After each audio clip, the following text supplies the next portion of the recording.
In this video, I'm going to analyze critical elections in U.S. history in the last 100 years. A critical election can either be a presidential or midterm election, but it's an election where there's a general trend that emerges after this election, and it changes U.S. history forever. Not every election is a critical election, but many of them are. Now, the first example of a critical election is 1930, at least in the time frame that we're going off of. Before 1930, going back to like the 1890s, we've seen Republicans dominate the House for all but 8 years, with the exceptions being from 1910 to 1918, and the Senate for all but 6 years, those years being 1912 through 1918. And since 1918, Republicans have had control of Congress. They flipped the presidency back in 1920. They had won every single presidential election, since the mid-1890s, except for 1912 and 1916. So we saw this Republican dominance.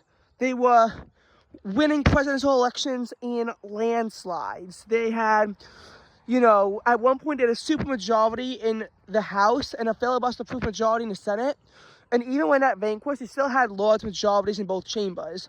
1930 changed all that. Now, Republicans won the House popular vote by a considerable margin, but you have to realize that back then, because of the way that the South was and all being Democratic with low turnout, in 1942, as an example, Republicans won the House popular vote by almost 4% and couldn't flip the chamber. 1938, they only lost the House popular vote by around 1.2%, and yet the Democrats had a 50-seat majority, compared to 2012 when the exact same margin happened and the Republicans actually had a majority of around 15 seats, which is just an interesting tidbit that I like to bring up. But 1930, in any case, when the polls closed, Republicans had a 218-216 edge. Democrats gained 3 seats through special elections to gain a 219-213 edge before Congress convened. In the Senate, Republicans' majority of 56-39 was trimmed to 48-47. They only maintained a majority because Charles Curtis was the tie-breaking vote if that third party chose to be with the Democrats. And Republicans have never had as big of a congressional edge that they had in 1928 again. 1930, 1932, and 1934 and 1936 were all blue wave elections. We wouldn't see another red wave again until 1938. So what we basically saw was Democrats' dominance. And even when Republicans finally flipped back Congress in 46, it was only temporary. They lost it again in 48. Flipped it again in 52 just to lose it in 54. So Democrats had big control of Congress. And then 1954 marks the last time the Republicans won the House in 40 years. And in the Senate, the last time in 26 years. However, the majorities were rather slim. It was roughly like 233, 202 in the House, roughly 49, 47 in the Senate. Those are weak majorities. Those are rather weak majorities, if you ask me, in my opinion. 1958 is really the election that put both chambers out of reach for the Republicans, as Democrats gained 15 seats in the Senate, 13 at the expense for Republicans, to gain a 64-34 edge. In the House, Democrats gained 49 seats, 48 at the expense of Republicans, to gain a 283-153 edge. And, while Republicans would slightly cut into those margins in 1960, even as Kennedy was elected president, the overarching trend was that Democrats had big control of Congress. When the Republicans, had a red wave, generally it was a large majority in Congress for Democrats, turning into a smaller majority. a blue wave oftentimes resulted in the Democrats getting a supermajority. This was a critical election. However, the 1968 presidential election is a critical election for another thing. So, 1932, Democrats won 5 elections after that. FDR won 32 and 36 in a landslide. 1940, 1944 were also relative landslides. 48 was a close election despite their wave in the House. In a lot of these elections, the tipping point state was actually a lot more favorable for the Republicans than the popular vote.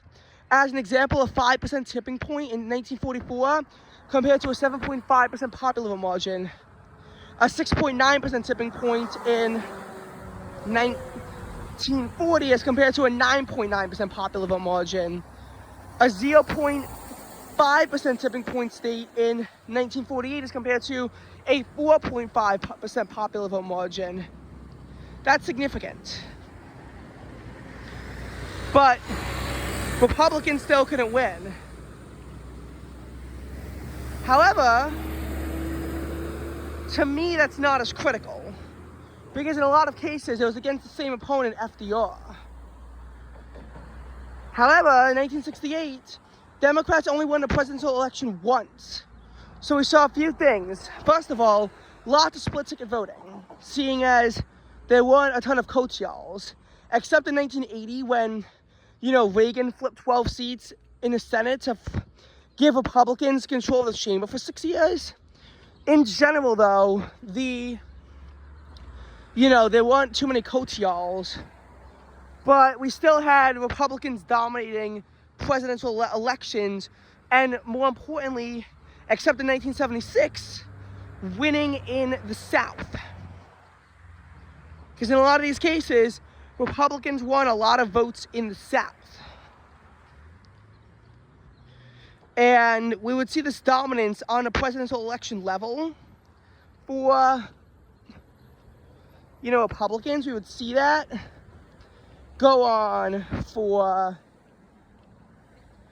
that time. And that's why I say 68 is a bit of a critical election, because it was where Republican dominance in the White House began. It ended in 1992.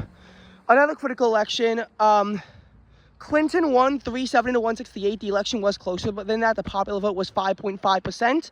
Nonetheless, Bill Clinton won, and since that election, only 2 Republicans have won a popular vote since, and we've seen Democrats, have a very minute edge in the White House, which would be an even bigger edge if, again, we use the popular vote. However, in 1994, Republicans gained 55 seats in the House, 8 in the Senate to flip both chambers.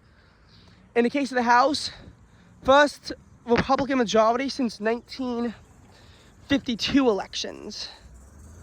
So, since then, we've seen Republican dominance in Congress. Now, it's not always so smooth and dandy, but there have been only 8 years since where we've seen Democrats control the House out of a possible, at this point, 32. 2006 to 2010, and then 2018 to 2022. Senate's been longer. Senate was technically 12 years, plus a good part of the 107th was a Democratic majority. So that was more split, but still.